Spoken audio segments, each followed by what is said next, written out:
And it's time now for a motion to adjourn with MP Chris Famous and Dwayne Robinson.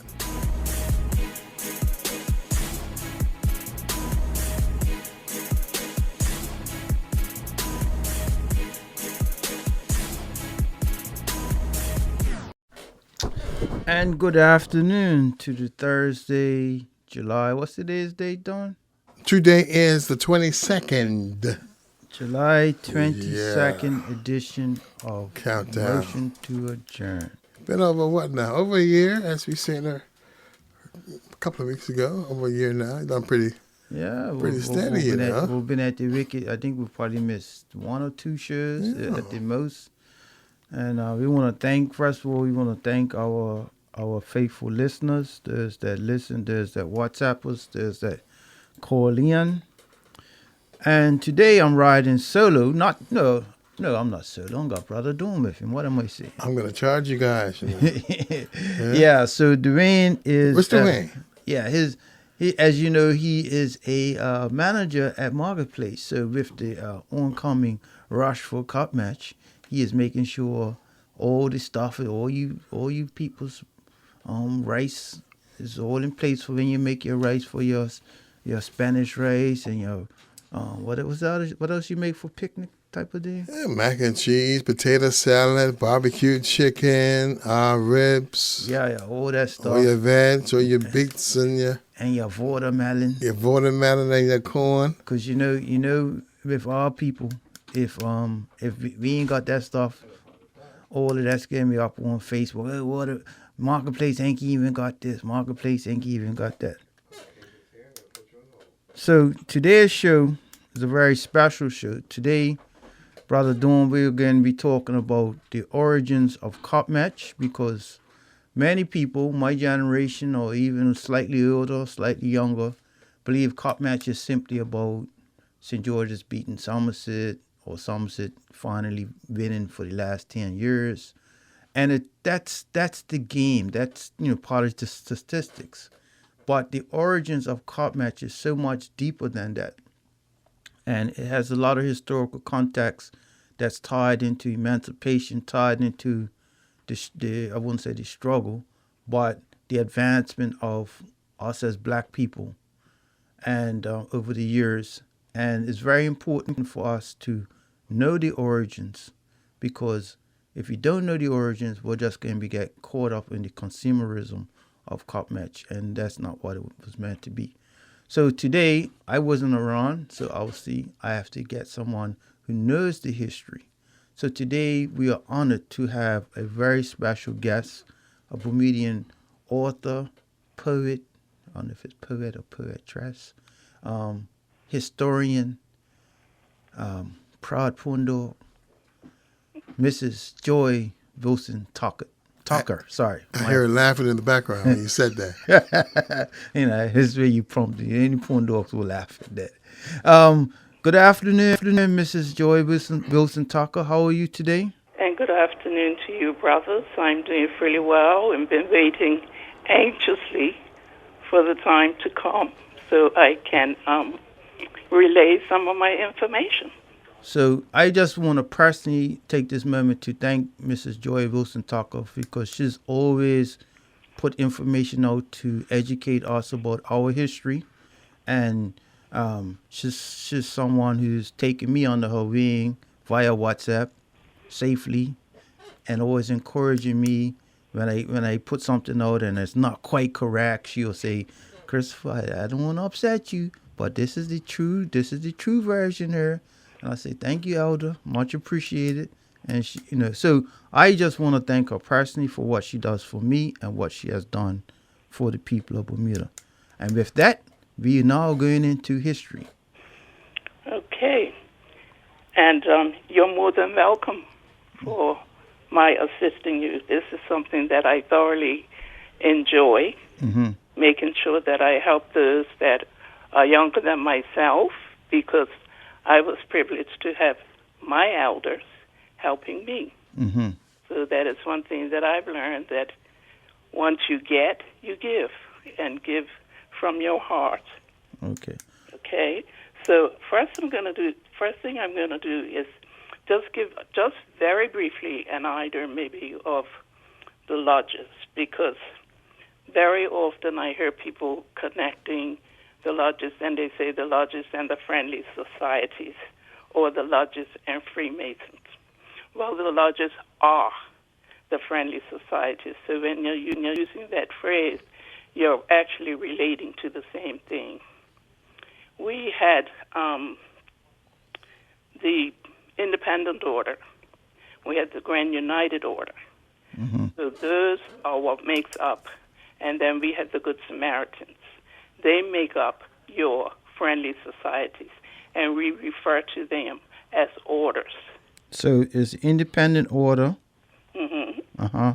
The Grand United Order. Grand United Order. And the Good Samaritans. And the Good Samaritans. Uh-huh. Okay. So the Grand United Order came to us via the United States, out of America. That's where their board of directors and all would have been stationed before their persons came here to establish their lodge. Mm-hmm. And our order, the Independent Order, came out of England. So that would have been the board of directors that we answer to, that brought our lodge into Bermuda. And the Samaritans came out of the U.S. as well. Okay. But we all basically operate on the same tenets. And that's the other thing that I really, really want to make clear, because it's a bit disturbing, has been for quite some time. And as a pastoral Grand Master, I have always explained to those under me that people refer to us as cult. Now, believing in the Bible is a cult? I don't think so. And this is what we do when we open our meetings. The first thing that comes open on the altar of friendship is our Bible. Mm-hmm. We open with the scriptures, and we close with scriptures and prayer. But what we don't do is discourage anybody, whether you believe in God or not, from coming in and joining us as members. Because the idea of the friendly society is to help our brother and help our sister. And down through the years, that's exactly what the friendly societies did. They prepared persons when they were sick. They would go and send their members in and let them sit with the sick, and everybody took turns, so that would ease the family from having to just, stay there and sit all night. So that was something that they did. They helped with the burials, mm-hmm. and they made sure that the children were schooled. If persons didn't have enough money for the children to go to school, they approached the friendly societies, and money was given to them to go to school. If they didn't have food, they approached the friendly societies, and money was given to them for them to get something to eat. So that was all a part of our mandate. And the other thing I have taught my young people is that you can learn from being a member of the Friendly Society, because they teach you how to do minutes. They teach you how to do different reports. They teach you how to be able to approach, if you've got a rule that you object to, they teach you how to do that objection. So would that be the Robert's Rule of Order?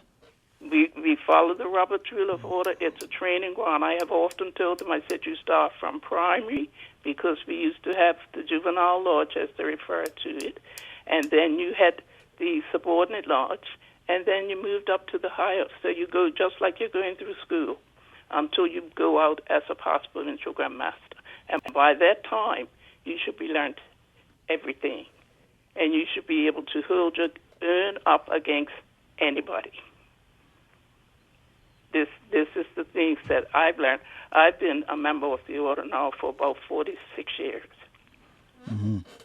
So I learned a great deal from being involved with the order. So, and this is the way that we need to look at it. And they built the theaters, they built homes. Very religious group of people. They helped to to build the churches. Mm-hmm. Can you name a couple churches that they built? Well, we had St. Monica's. You had the Christopher family that went up there to St. Augustine's. Mm-hmm. They were involved in the Wesley Methodist Church. That was the Grand United Order. They used to hold some of their services there at the Wesley Methodist Church, not where it is located now, when it was located down by where City Hall is. But there was always religious services and things like. And then you had the group that were lodge members that built the Copp's Hill Church. They came out of the Friendly Society orders. You had the group that went down there and worked on at Temperance Hall. They came out of the Friendly Society orders. Temperance Hall, where is that for this? It's down in by Bethel, down in the Hamilton Parish area, down that way. Mm-hmm. So they were very busy people, very busy people, and it came out of the fact that when you had the Enterprise that was blown offshore here, some of the members of the First Friendly Society, at that time was called institutions, they were the ones who gave these slaves homes and then helped to educate them because they had nothing else. And when they were set free, they definitely didn't have anything, so who were they going to turn to? Through all that suffering and not having anything, they went to the Friendly Societies. At one point in my research, we discovered that when they had some of their meetings, they had as much as maybe 100 members a night at each meeting, and all men. So we used to see some of our uncles and fathers and everything going along, all dressed up in black with their top hats, and always had walking canes. And everybody used to wonder where they were going. It wasn't until later years that we discovered that they were going to have their meetings. And very, very disciplined. You had to abide by those rules. And I'll relate one story to you before I get into the cricket aspect. You're supposed to respect your females. Everybody, actually, you're supposed to respect. But my mother related to me that there was one time that they had a member, and he used to like his "Oh, be joyful." So I think I know what you know what I mean when I say that. And he was on his way home, ran into this lady that she was pushing her baby pram, going to home, and he got offensive and insulted her. And because she knew some members of the order, she reported him. And when he went back to his meeting, he was called up on the floor, told him what he was done, and he was made to go to this young lady and apologize. That's how they reprimanded him for the things that they do. You do not disrespect your women. Whether you're in a meeting or whether you're on the street, you always have to realize that you are a member of this order and you have to act like a gentleman. So what more kind of discipline, So that those were some of the ways that and if there was any types of disputes, you were called to the order of friendship, the altar of friendship, to settle those disputes. And we were always told, you don't go to bed with all this type of stuff heavy on your heart. So those were many of the things that we had to learn as going through the the friendly societies. And like I said, very educational, compared to what some people think that it is. Okay, thank you for that. Now, when it came to the cup match aspect of it, it came about where, like I said, the orders themselves are very religious, and so most of the time it was going to church and sticking to ritual and things of that type. But then it was decided that they needed something for relief, some type of comfort and relief. And this also came about when a lot of the women decided that they wanted to be a part of the order. They were leaving them out. So the women literally had to fight to get to have lodges. And if they were accepted, and with the understanding that when they became accepted as members in their own lodge, the children would have to come along, and that's why you ended up with your juvenile lodges. Because when the mothers went, the children went. So were there a lot of women involved in these orders? Oh, most definitely, yes. Some of the first female lodges that came out was the House Hill of Ruth. That was up in Somerset. We had something like 59 Friendly Society orders here in Bermuda. And so you had the House Hill of Ruth. And after the House Hill of Ruth came the Mayflower Lodge. The Samaritan's Lodge, to my knowledge and reference, they were the youngest, and they came in like around the 1990s, like that.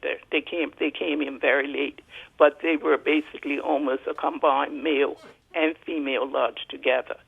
With the others, you had the sisters that would meet separately, and the brothers would meet separately in their respective orders. So they all handled basically their own business. But when the sisters came in, there was naturally lots of changes in the sisters' order and things like that. And a lot of those sisters ended up being teachers, coming as school teachers and things. We had one lady, I think, that you probably heard, that she was a Samaritan, Miss Elizabeth Butterfield. And at her death, in St. John's Churchyard, is when the Bermuda Union of Teachers was formed. That's with Mr. Stovall. Yes. And Miss Crawford. Mr. Stovall, Mr. Torbett, and the Tucker sisters and the Corbins. Mm-hmm. They stood in that churchyard and decided it was time to do something to help the teachers, because a lot of our lodge members held professions as teachers and doctors and lawyers and things. The lodges had their own doctors. Mm-hmm. So I was made to understand that some of them in the Irresistible Lodge, which Brother Ira was a member of, that some of those gentlemen up in that area were some that were responsible to bring Dr. E.F. Gordon here. Okay. So, it's a very prestigious organization, and like I said, definitely a learning ground and training ground. So when they decided now that they were learning this cricket, because how the cricket was brought in by the overseas gentlemen that brought it in. Mm-hmm. And of course, our folk that looked like us were not allowed to play with them. So they established their own. And they would send the Grand United Order and the and our lodge, the Brothers Lodge now, the Flower of the Day, as they were referred to. They would get the younger fellows, as we would call them, the Central Flower Lodge and the ones from the Grand United. And they would say, they would pick one of their gentlemen and say, we want you to make contact with Brother so-and-so, because such and such a day, we would like to go out and relax and have a game of cricket. And it was all organized between them, and this was before the actual cup match came about. The orders themselves used to have just friendly games of cricket between their young members. And so they would go between each other and organize those days that they would go out and play these games. And it was a means of bringing the families and all together to settle in. And it was also a time when the females would be able to sit and they prepared the foods, of course, but they sat and helped to teach the young women how to knit and crochet. Mm-hmm. Because if you've ever really watched any of your elders, they can sit down with knitting needles and knit and not drop a stitch and watch a game or anything else. And they would do that the same way with the crochet, and this helped to occupy the minds of a lot of your young women. So many of our young women learned how to knit, how to crochet, how to sew, and I'll guarantee you that many of the cricketers that came along after that those little V-neck sweaters that they wore were made by members of their family. Mm-hmm. Yeah, you couldn't go down trimming them those days. You better believe it. You couldn't go down there those days. Was the other place A.F. Smith? Not A.F. Smith. H.E.N.E. Smith. H.N.E. Smith and places like that. No, these women were trained to do these types of things. Mm-hmm. They were trained to make anything for your household. And this was the object of it. You came in there, you learned, and this is what happened. But when the actual cricket games came about, and then I think it was decided by that they would play, and actually have the friendly matches between the Lodge 1026, as we refer to it, which was the Grand United Order in Somerset. Lodge 1026. 26. Uh-huh. And then you had the lodge down in St. George's, which was lodge number 899. 899. And that was the Somers Pride of India. Okay. And let me just write. It said Lodge 1026 was which lodge? That's the Grand United. They were both Grand United orders, but they were in different parts, different ends of the island. Okay. Yeah. So 1026 and 899. Yeah. So hear that, Brother Dawn? We come under 899. Yeah, that sounds good to me. Right. And so, but the point of it is we had to remind some of our members when they would come out and say, oh, well, the Grand United Order started the cup match. They started. I said, but you also have to remember that you had members out of the independent orders who were members of the Grand United Order as well, that also were cricket players. Mm-hmm. They got involved, in the games because you had members that were members of the Grand United Order, members of the Independent Order, and members of Shepherds, and then they would go off and join Freemasons. Mm-hmm. So they just divvied themselves up and did what they had to do. And I will say regarding also, we have to be thankful for them when they built the first black theater. Where was that? Which was the Opera House. Where was that?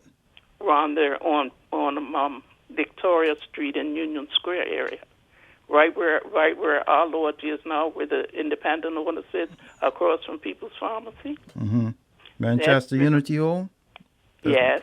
Okay. Adjacent to that was the first black theater, the Colonial Opera House. Mm-hmm. And downstairs to that, facing the Union Square, was one of your first, as they refer to it at that point in time, your first mineral water factory. Mineral? Yep. So that helped me out. That theater, is that where Reverend Fubler used to have his church at one point in time? Yes, it was. Yeah. You come from back of town, you had to every Sunday you had to go 4 different church services. Yes, exactly. I remember, and I think if I remember correctly, I think it had a fire or something. They did. They had a fire there, and burnt the place out. And fortunately, we were able to save the lodge room. Yeah, but below that lodge room was your first mineral water factory, and it stayed there until 1934 before it moved over here on Marsh Folly and became John G. Bassett and Son. So who earned the first mineral water factory? The first mineral water factory there was William F. Wilson II, along with his 3 sons. William F. Wilson II. I was trying to make sure I heard that last name properly. You heard it properly. You heard it very well. Any relation? He's my grandfather. Okay. Yeah. Okay. So you can't. And mineral baby. Oh, most definitely, yeah. Okay. And we used to have a lot of fun for Mr. Bassett because Bassett always put the wrong tops on the bottles. So you never knew what you were drinking if you read the top until he learned how to operate the machine correctly. Okay. Yeah. But they moved out of the city and came over here, right here across from down here to Bassett's right now, where they have a wholesale place. He moved up there in 1934. All right, we're going to take a quick break, and then we come back and get back into more of the first, like how do you remember, well, not you, but from what you've been told, the first cup match games. Right, okay. You're locked to Power 95, Bermuda's big station at 94.49 FM, a Bermuda Broadcasting Company station.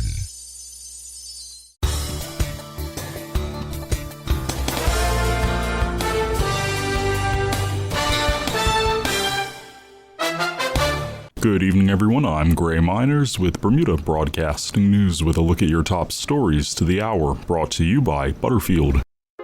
Turn ambition into action with the Butterfield Education Loan. Apply for an education loan with Butterfield before August 31st, 2021, and we'll take care of your administration fee. We'll also enter you into a draw to win one of 3 iPad Pros. Visit butterfieldgroup.com for complete details. Education has its rewards. This is banking by Butterfield. The Bank of N.T. Butterfield & Son Limited is licensed to conduct banking business by the Bermuda Monetary Authority. The government's Department of Parks has teamed up with the Royal Bermuda Regiment and Belco to go around the island over the weekend to round up excess trees and foliage, which will be disposed of. The Public Works Minister David Birch said the initiative is in response to hurricane season, and the public has the chance to dispose of similar waste.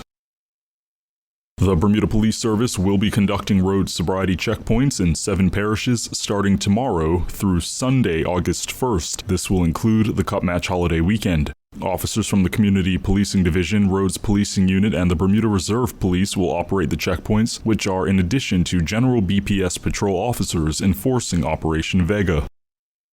Argus Group Holdings Limited has announced that its donations committee in Bermuda has distributed $170,000 to more than 17 Bermuda-registered charities for the company's 2022 fiscal year. The financial grants, which fund nonprofit activity between April 1st, 2021 and March 31st, 2022, are the result of a 3-month vetting process undertaken by Chair Joel Schaefer and a 7-member committee made up of Argus employees.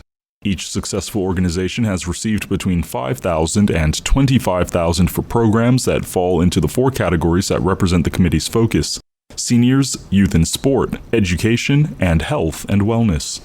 And those were your top stories to the hour. I'm Gray Miners with Bermuda Broadcasting News, brought to you by Butterfield.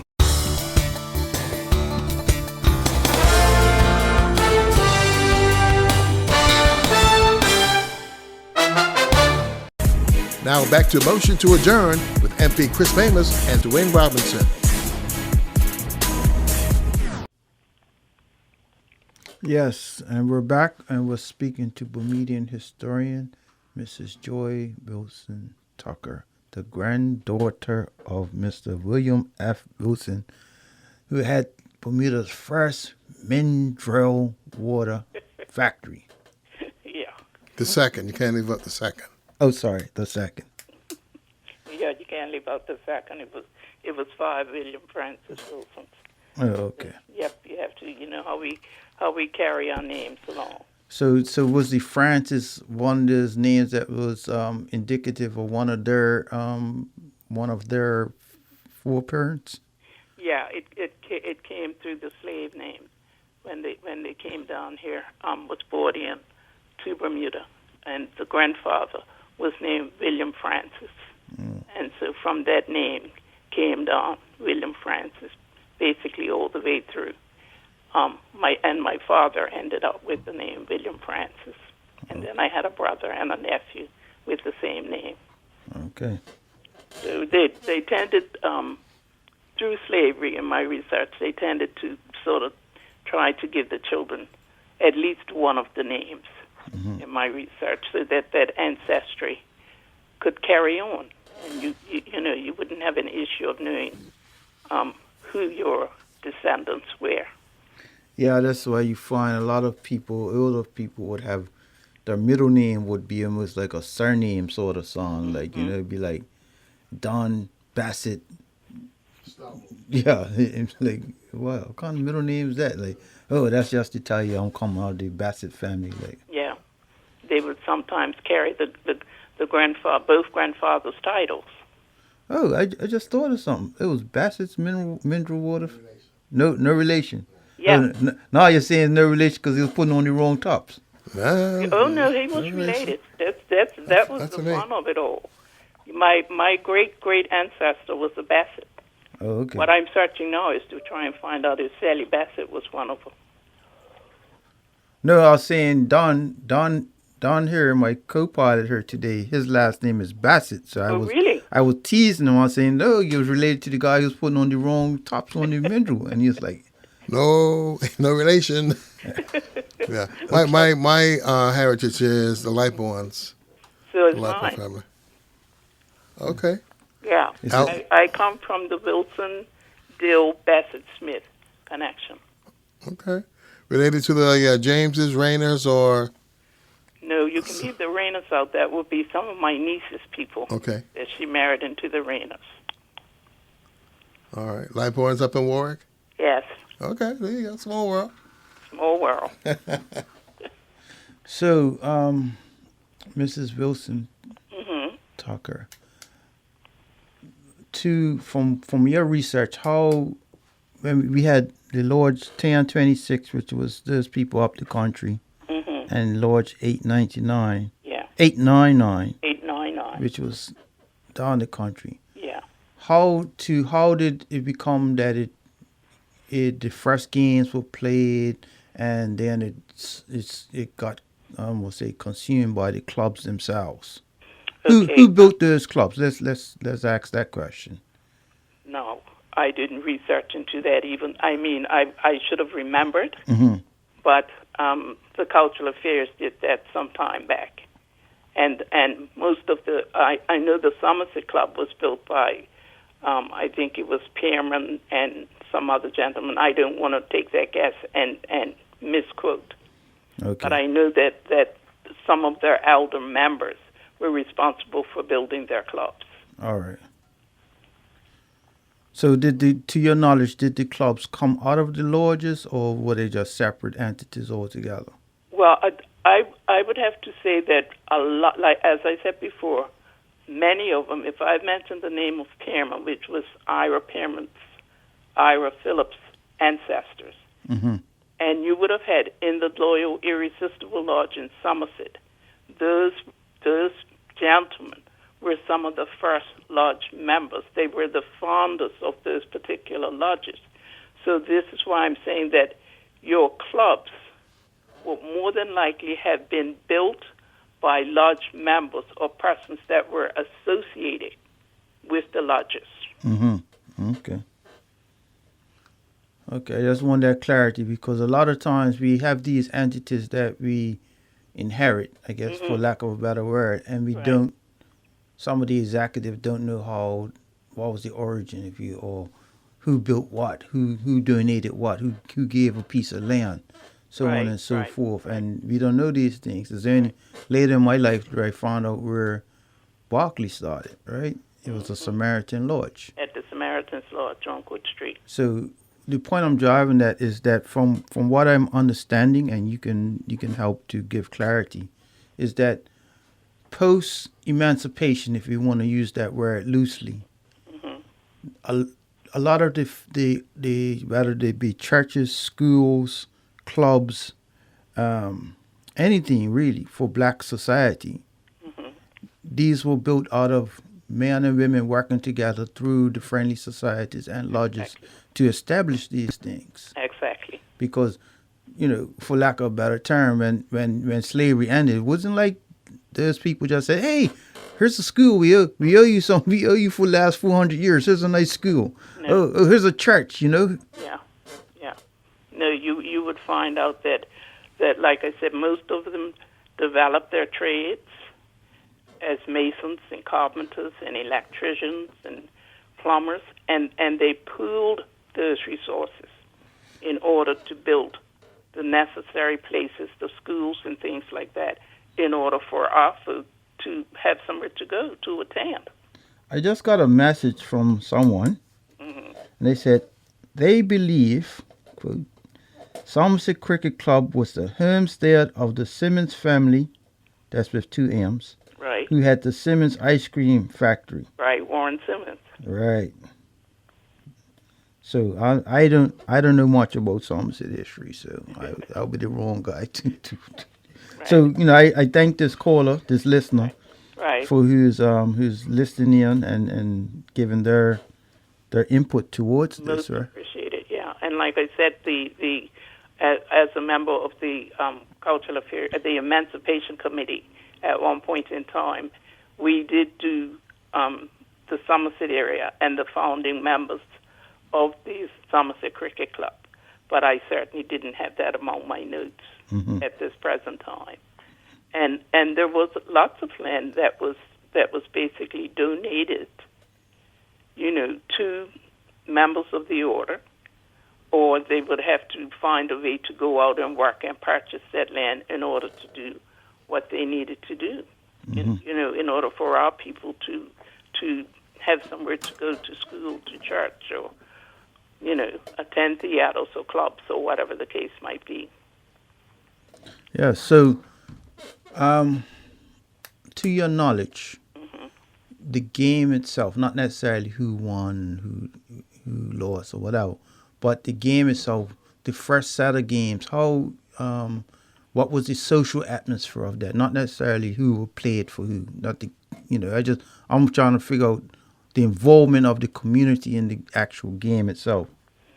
Okay, well, to my knowledge, they say cricket was played in Bermuda around the 1840s by the British garrison. But then later, when the Black Bermudians learned the game, and the friendly societies came together as early as 1834, because we realized, as I said previously, that cricket was segregated in that sport in the early days, and by the turn of the century is when those two lodges came together, the Grand United Orders, in order to play the game. But and like I say, because of the religious aspects and everything of it, they said that we're not just going to stick to going to church, we're going to have a degree of, of fun, and eventually the game became recreational, and they had the picnics and the sports. And so I think the cup match evolved, or the cricket game classic evolved out of these competitions. I think as early as, like I said, in the 1834, around that time, just after emancipation, you would have had the orders that came about and decided that we're going to have some friendly game of cricket. And then it, I think it, in my knowledge, in my research, it progressed from there. And we know that, and when it first evolved, you had the cricket classic, but it came, they played for 3 days. 3 days? I never knew that. Yeah, they played 3 times. You had, in those days, the matches was played in June, July, and August.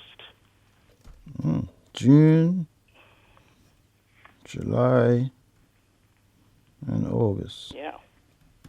And whoever won out of those, those 3 games, then those were the part that was the group that was declared your winner. And I think at I'm sure that I believe it was Mr. David James Packwood, that he was the one after they seemed to really decide that they were going to play continuously and compete, that he was the person that suggested that they pay for a cup. And it was agreed, and they sent to England, and they ordered a solid silver cup. And it was agreed that each member of those teams would donate toward purchasing the cup. And amazingly enough, the donation was 6 pence each. 6 pence. 6 pennies in order to purchase that cup. Okay, that's interesting. Any questions, Brother Dawn? Well, I want to thank you for your history lesson so far, because we walked in here for a blank sheet, not knowing, we probably knew some of this stuff, but I could guarantee a large proportion of our population didn't know any of this. Okay, and before I go, I've always heard people ask about the colors and how the colors came about. And again, even the weight that they wear. Now we know the English; they're famous for their weight outfits. But the friendly societies during the summertime, their uniform is white. Okay. Right? And through our orders, we have certain colors, and those colors have great significance.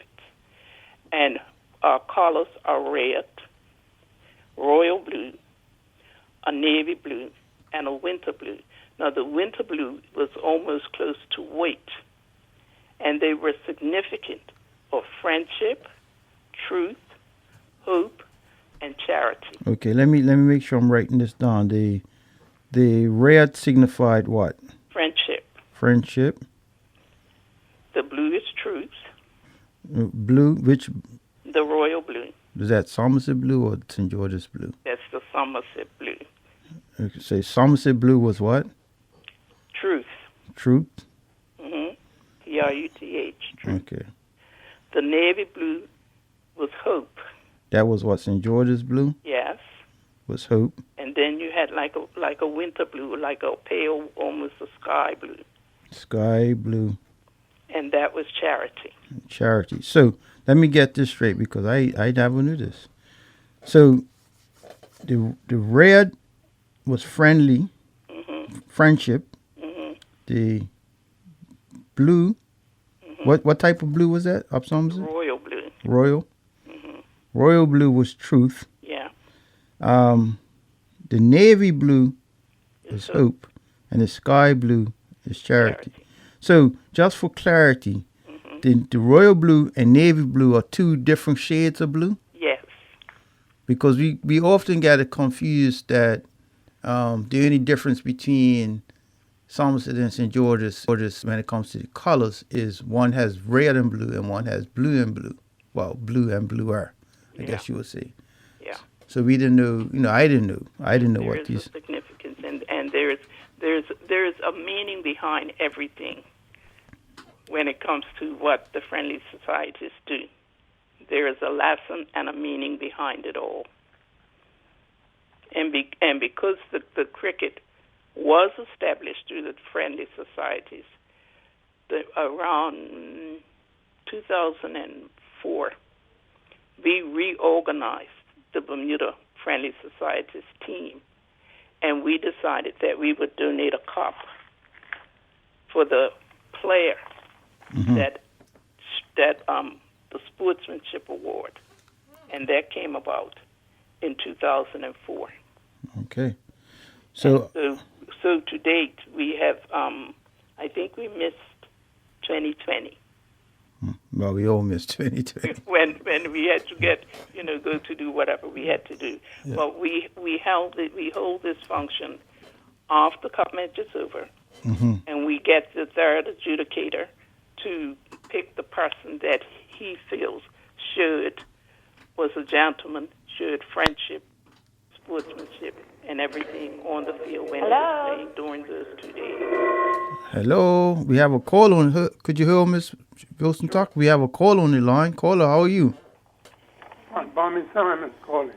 Is this my captain? Yes. Yes. Oh man, we're getting doubly spoiled today. Yeah, you know how it is. Miss Wilson Tucker, we have a guest on the line. Yes, I know. I'm listening to her. You know who this is, Miss Wilson Tucker? I think so. Beg pardon? I think I know her. We have St. George's captain, Mr. Cal Bummy Simons. Oh, I definitely know Bummy Simons. Yes. Yes. Very much so. So, Captain Simons, what you thought of the history lesson so far? It was great. I didn't know too much about the history of cup match, but I should. But my feelings, I just want to play the game. That's all. And I what? leave the cup match history to the others. Oh, okay. You want to create your own history. Yes, So what year did you first start playing cup match? 1950. Oh, before I even go any further, Mrs. Joy Wilson Tucker, who's your cup match team? I'm from Somerset. I mean, I'm not from Somerset. I'm for Somerset. So yeah, you represent friendship and truth. Yes. That's a great thing. Okay. You know, we had persons that were so adamant about their team that they would even be called by the name of their team. We had a gentleman that lived up here in the village, and they actually called him Somerset. Oh. Because he was so adamant about the Somerset team. And we you know, it's a good thing that we have, and I think that we need to really get back to some of the traditions of the cup match and make it more pleasant, more fun, more whatever, however you all want to describe it. Because we don't want to lose. We can't afford to lose this. What's your thought on that, Captain Bommy? Great answer. She's given Mrs. Wilson given. She knows the history of the cup match. And it was started, the colors, Fort Fellows Hall, and many other things. So, Captain Simons, which year did you first start playing cup match as a coach? 1950. 1950. And what did it take to get into cup match at those days? It didn't take too much if you had the cup cricket in your soul. You can try out trial matches, which I did, and I was successful at 18 years old. And who was your captain when you first started? Jigger Smith. Jigger Smith? Yeah. Okay. And Jigger Smith came from St. George's, I take it? Yes, he is from St. George's. Okay. So, do you remember this? Do you remember when he first played Mrs. Joy Wilson Tucker? I knew he was playing, but no, I wouldn't have remembered the year that he started. No, I don't necessarily mean the year. I'm just saying. But I knew definitely that he was a player and an excellent player. Yeah. Sorry, say that again. We couldn't hear that last part. I said he was an excellent player. Well, you had him from both ends now. But do you know there was a time that they wouldn't pick anybody from St. George's area to play in Somerset or from Somerset area to play in St. George's? Oh, that's the only right way. You can pick somebody from down that side to play. Yeah, until you all started to refuse some of the players, and so that's like the Rainers. Okay, well, we won't get into that. Okay. So, Captain Bommy, when you first played, what was the atmosphere of cup match at that time? It was a great atmosphere. It was an honor to play cup match. Anybody that's trying for cup match is an honor to play in that game, annual game. There's so much history for the game, and other history that comes behind it. Yeah. Because I was speaking to a gentleman today who's going to remain nameless, but let's just say his for the friendship and truth side, right? Yes. And he was like, "Yeah, famous, you know cup match story. Let me tell you, one of the best things about cup match when Captain Cal Bomby Simon was there is that they took players from the West. You know, they didn't discriminate. They had the best players, and that's why they held on to the cup. They gave us licks for 9 years straight." I don't know. I took players from the West End. The only player came from the West End before my time, Clarence Simmons. And he became my captain in 1960, 59 rather. Yeah. And we lost that game to Somerset was played at the Wellington, and we had 110 runs to make. We had all afternoon to make it, but we never made it. We had 6 LBWs by one umpire. Mm. Was that umpire a fair umpire, or was he a little... Even at first, one umpire gets 6 LBWs. Once, my good friend passed on, Lloyd James, was our great good hope, and he had on 28, and he was like a batsman, but Lloyd came in the team as a bowler. But he was betting down number 8 or 9, and he had 28, and he was on last hope. And the other 2 was left behind was Dover Burgess and Kenny Smith. And this chap, Lloyd's chief he used was bowling Lloyd James, and the ball hit him on his hip. Mm-hmm. Lloyd sends 28 inches over the wicket, as how tall he is, and he was giving us LBW, and we never made those runs. We got exactly 199 or 100. Mm. So near you yet so far. Yeah, but our time came in the 60s. Tell us about that era. In 1960, we went to Somerset, and was a rain delay. The game didn't get started till about 1 o'clock. And we won the toss, and Skipper Simmons decided to bet. As a good suggestion. We made 230 for 6 and declared by 4-5. So in those days, the first day's play stops at 6 o'clock in the evening. Mm-hmm. And the second day was stops at 6:30. No time added on like today. But as I said, when I don't feel we had an hour, the rain came down again, Jesse. And Clarence Simmons was our captain. The bird slipped on the wicket, the matting, and wrenched his back. And he couldn't participate in the game forever after that, because he had to be hospitalized to wrench his back. But the next day, sun was out, and we had to bowl. If we wanted to win, we had to bowl Somerset out twice in one day. Sounds impossible.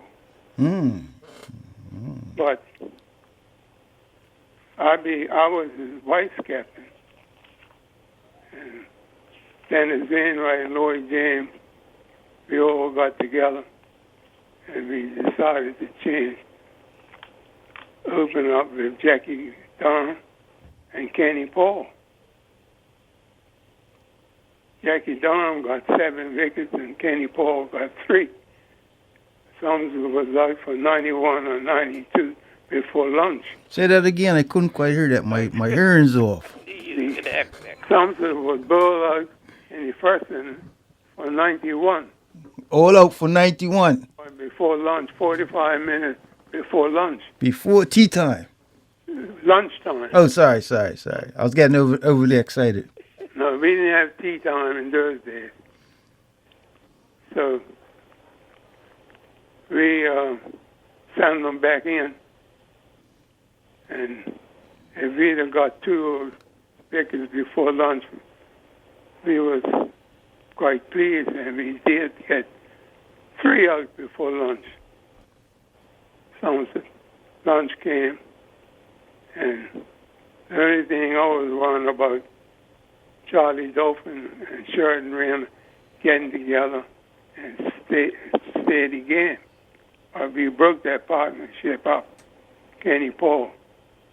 In the second inning, Kenny Paul got 7 wickets and Jackie Down got 3.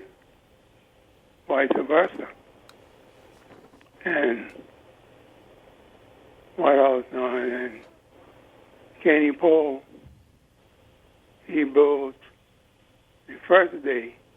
Kenny bowled 17 overs in the first inning.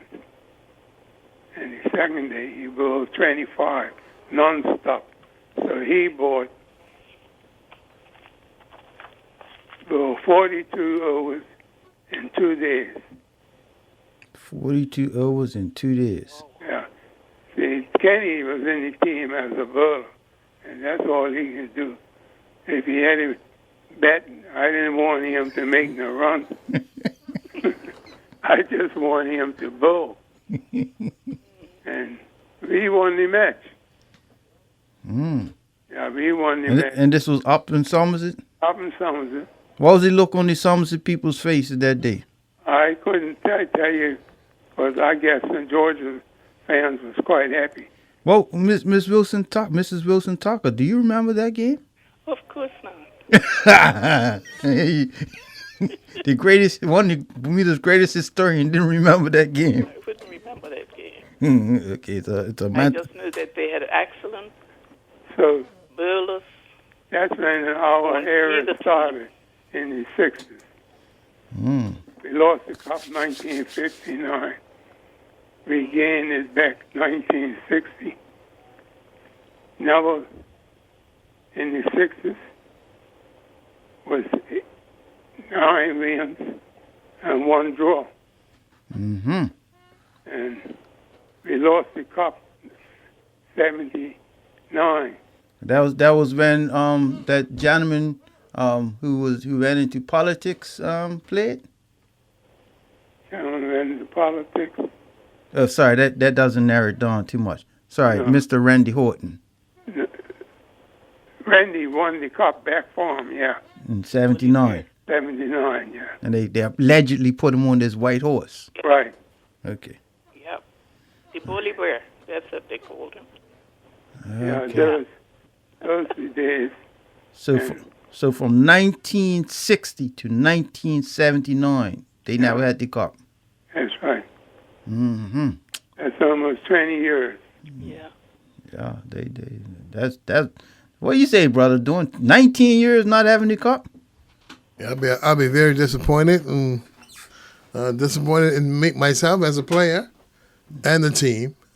So hey, life goes on. The game continues. That's right. Yep. That's a good cup match. Can't everybody win? Mm-hmm. Yeah. What would you say is your most memorable match, Captain? My most memorable match had to be 64 or 62. But I had a lot of them. I think 64 was the match up Somerset again. Mm-hmm. We had a 50 runs to make in 30 minutes. 50 runs in half an hour. In a half an hour. I changed the batting order around. Sent Lloyd James and Ruby Scotland there to get it going. So we passed the score 2 balls to spare. 6:30 came, was right on the dock. So I was batting with Dennis Vainwright. I think my good friend Sheridan or Mackie Simmons was bowling me. And they bowled the ball outside the off stick. I ran across and cracked it to the mid-wicket boundary for 4 runs, and it was 51 runs. And the crowd came on the field, I lost my bet, my pants, and somebody must have hit me in the mouth. Oh, my gosh. How you clearly explain to the people of Bermuda and other places, how did you lose your bet and payouts? Well, spectators took it off me and had me on the shoulder, taking me off the field. That's when I lost the bet and payouts. So somewhere somebody's got that in a glass case. Let's hope so. Bet and payouts. And payouts. And say this is the bet and payouts that won cup match in 1964 by 1-1. Yeah. I had some fabulous players those days. Fabulous players. I never talk about myself. I talk about the players that I had around me. That's true leadership. Yeah. And some of them has passed on today. Ruben's passed on. Lloyd James passed on. Kenny Paul has passed on. Yeah. I think Elliot Pitcher came in the team late. In the 60s. Elliot came in the picture 67. And young fella Cal Ritson from St. David. He came in the team 1960.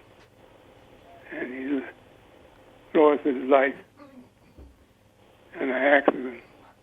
And he was only 23 years old. So at that time, St. George's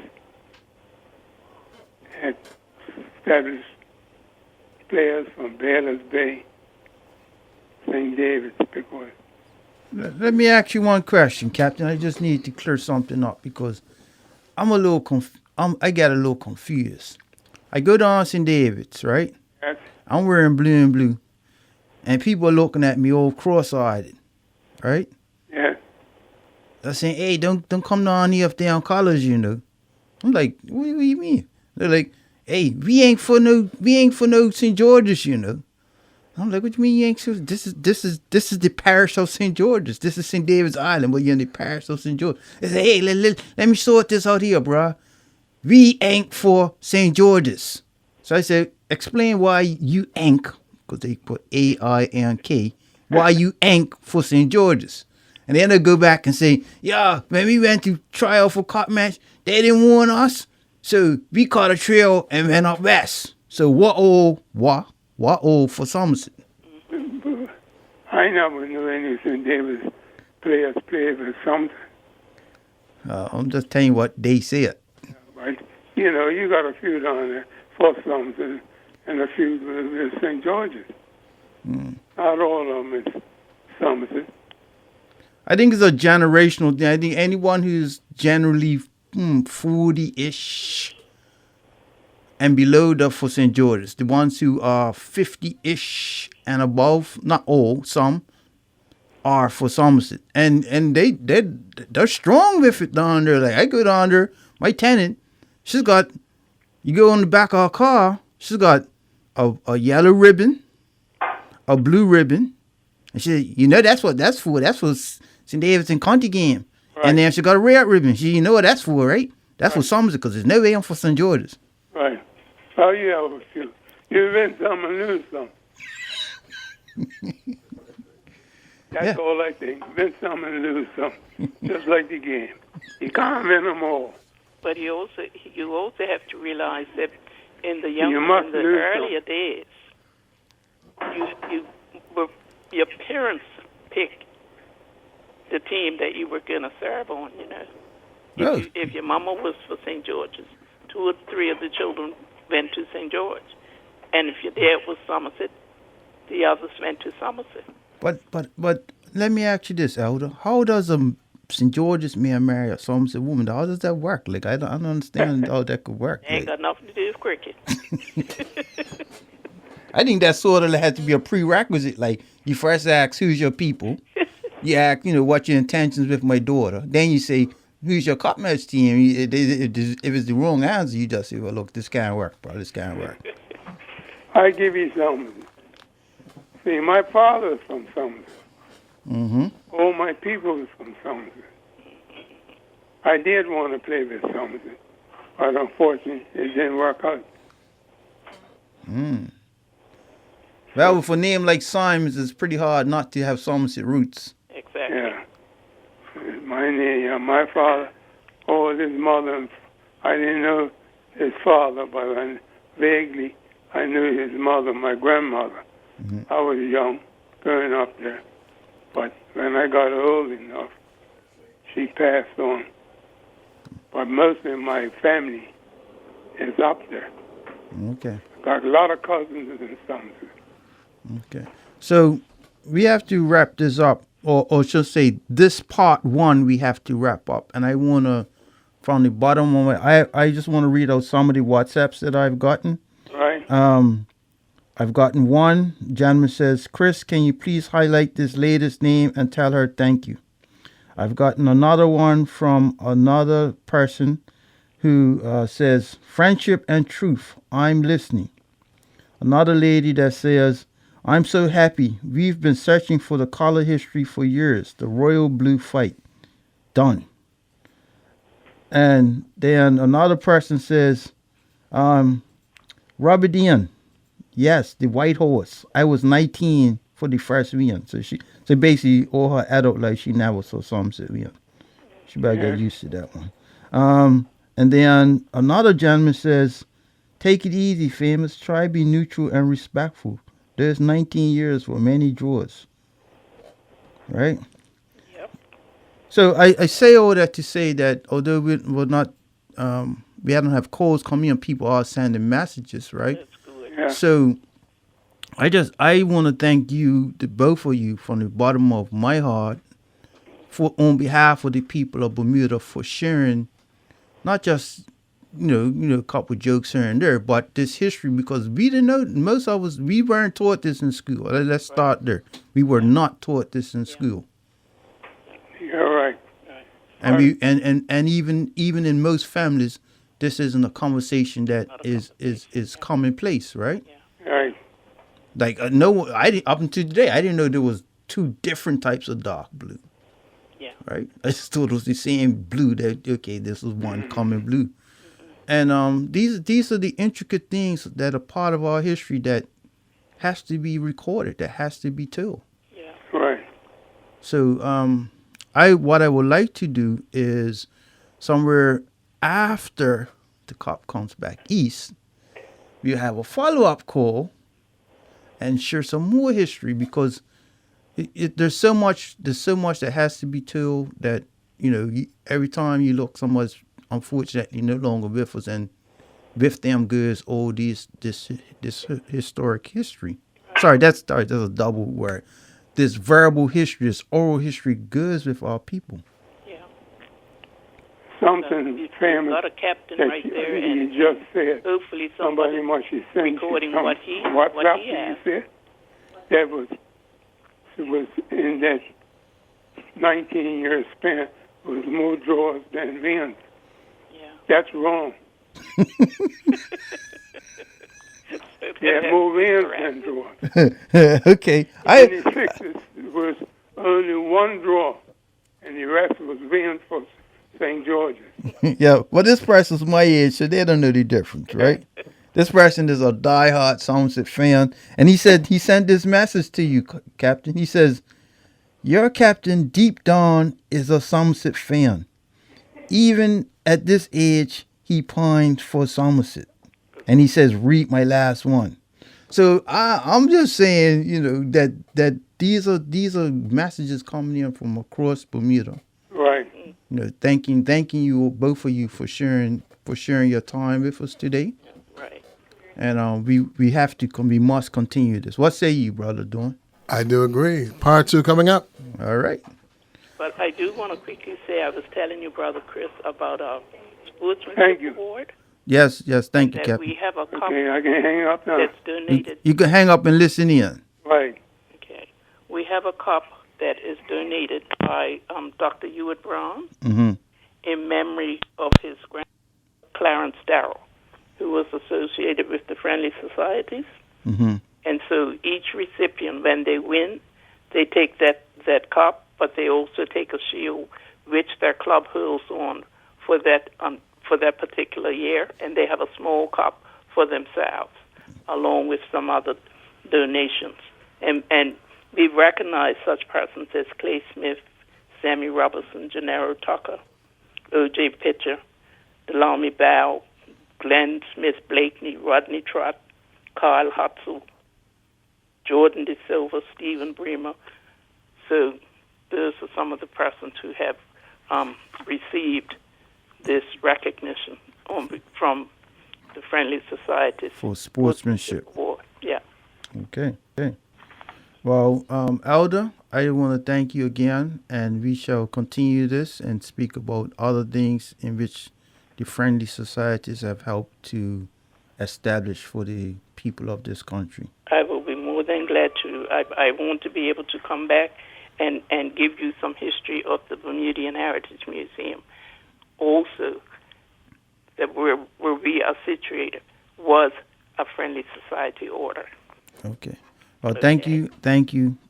You're more than welcome. And tell Mr. Tucker I say hello. I will do that. And all the young Tuckers. No, I don't have that many. No. But I will do that. No. All right. Have a blessed night. Thank you. Right. Okay. Bye-bye. And with that, Bermuda, you heard a history lesson that you probably never heard before. Very interesting. And so, Brother Dawn, what you thought of today's show? Yeah, it was enlightening, educational. The Friendly Society is how they culminated as it related to Cup Match. You never knew all this information, which is it's good to know now, you know. Yeah, I got one last message to read out from some lady. Says, "You will be too ill when the cup goes back east." I need to tell this lady the cup is going east in 7 days. The cup shall be east in 6 days and 12 hours.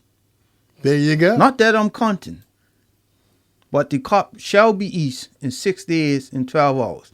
And with that, next week, obviously, because it is Cup Match, we will not be here.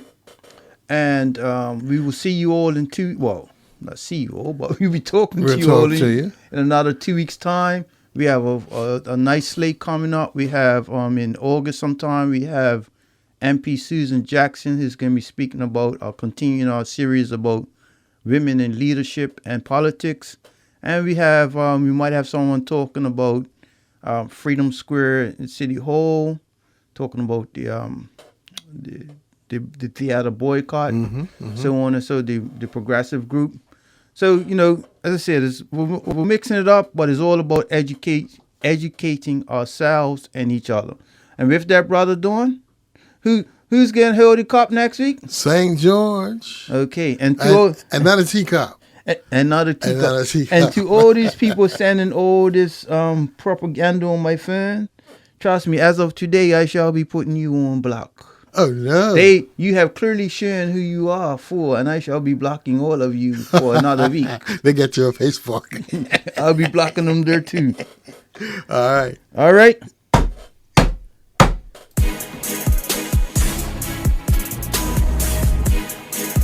And you have been listening to Motion to Adjourn with MP Chris Famous and Dwayne Robinson.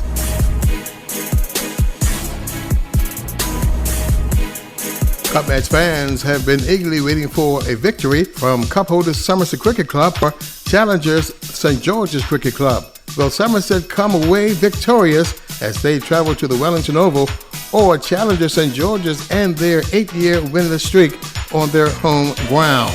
Tune into the 118th edition of the Cup Match Classic at the Wellington Oval, St. George's, as the island's leading radio commentary team featuring Alan Richardson, Dwayne Sluggo-Levrock, and Jacon Agnes, who will provide in-depth analysis on the Cup Match Classic Thursday, July 29th, and on Friday, July 30th on Power 95 FM radio.